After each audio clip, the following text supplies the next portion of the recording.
This is, study at Nankai President's Scholarship at Nankai University. This is for bachelors, masters, and PhDs. Full funding, no specific nationalities or subjects. As you can see, for masters, it's quite close to admission deadline. Like we have about 5 days. Bachelors, some more, like 10 days, etc. And then scholarship deadline is May 31. So if you, I don't know, maybe already are planning to study in China, just you might want to go for it. You don't have a lot of time. So a lot of universities in China have these scholarships that are multi-tiered. We're gonna see them in detail, but some of them just cover part of the tuition fee, which are not that high to begin with in China. Some of them covered the entire tuition and some allowance, stipend, and etc. But first, the university. Nankai University is in China. Hang on, let's see where it is in China.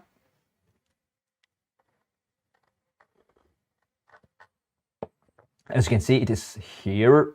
So I couldn't find a whole lot of information about this, but from what I've seen, it's not an extremely expensive place to live in. So you wouldn't need an extremely high level of living stipends for this one, living expenses. So again, as you can see, we have the admissions.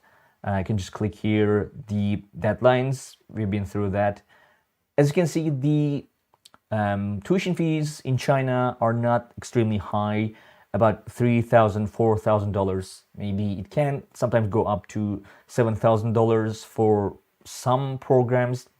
I guess like programs in medicine in general are kind of, they have kind of higher tuition fees. But other than that, they are more affordable to a lot of, compared to a lot of universities.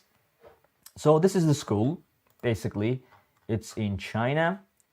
And this is the scholarship. Now, for scholarship, hang on, you must be self-supporting, which means that you don't, like, if Eamon, feel free to correct me if I'm wrong, but it means you shouldn't be receiving like a scholarship, financial aid, financial support.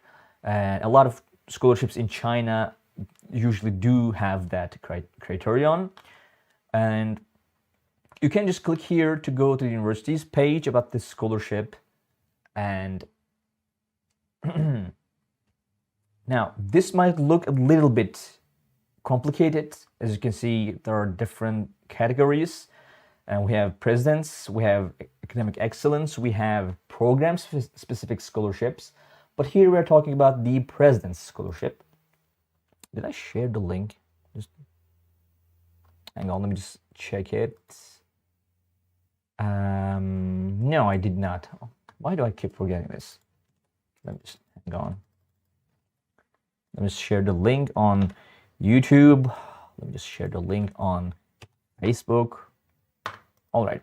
So this is the scholarship, President's Scholarship.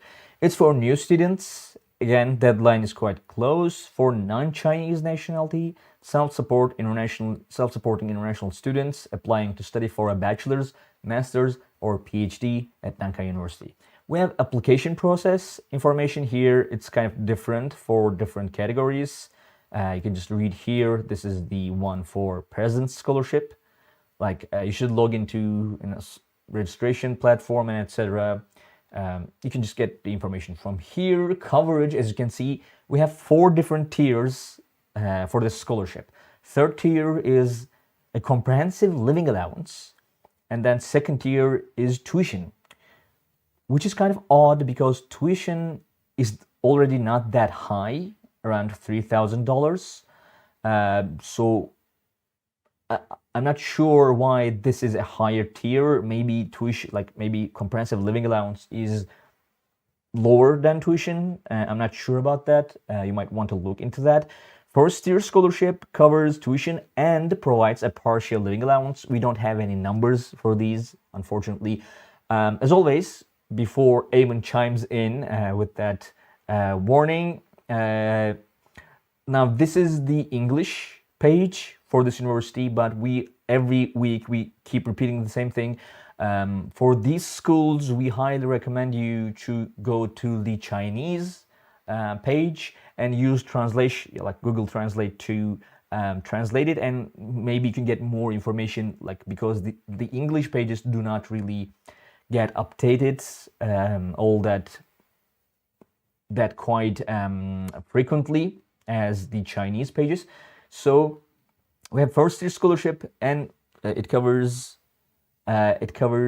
tuition and provides a partial living allowance. Outstanding scholarship covers tuition and provides a comprehensive living allowance. Not clear, can see. Hi, I'm not sure what that means. If you can give more information. Not clear, can see. Like, are you referring to the link that I have provided? I'm not sure. If you can give me more specific information, I might be able to help you better.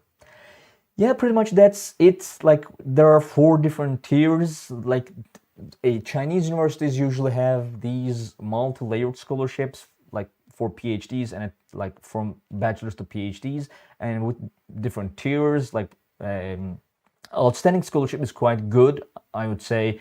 Tuition and provides a comprehensive living allowance, pretty much covers everything.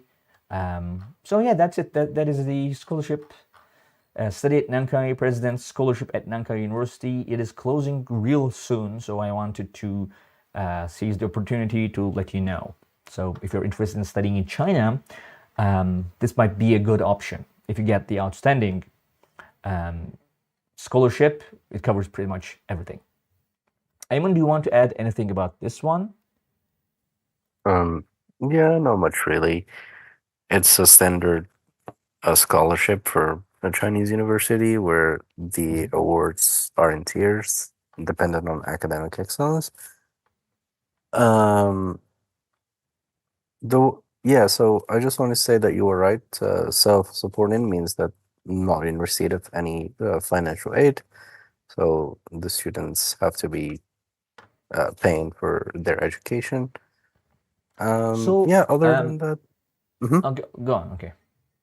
No, so yes, I'm just saying. So other than that, there's nothing big to this one. Hmm. Okay, thank you. Now I have made a couple of tuition tutorials for application in Chinese universities, and if I remember correctly, they were asking about information on like sponsorships. For example, are you sponsored by a relative? Like, that was an information that you could choose. You could that was a category that you could pick. So I kind of wonder if that also makes you ineligible for this scholarship. For example, like a relative, maybe your aunt, maybe your uncle is sponsoring you. Um, like, can you still apply to this? I'm not sure about that. So if you're interested in this, like, that is worth keeping in mind and maybe asking to the university and etc. I So mean, yeah. if I had to Um, speculate, I would say it wouldn't because otherwise people would just say in their applications that they're funding their own education while just getting the funds from their relatives. I think the only time where it can be really proven or it can be a hindrance as far as getting a scholarship is when you're funded by your own government to go study in mm, China. Then I think that stops you from getting any potential scholarships. Other than that, I don't think that getting funding from relatives would be an issue. I'm not completely sure, but I'm just talking from just a logical perspective rather than all right. a factual one.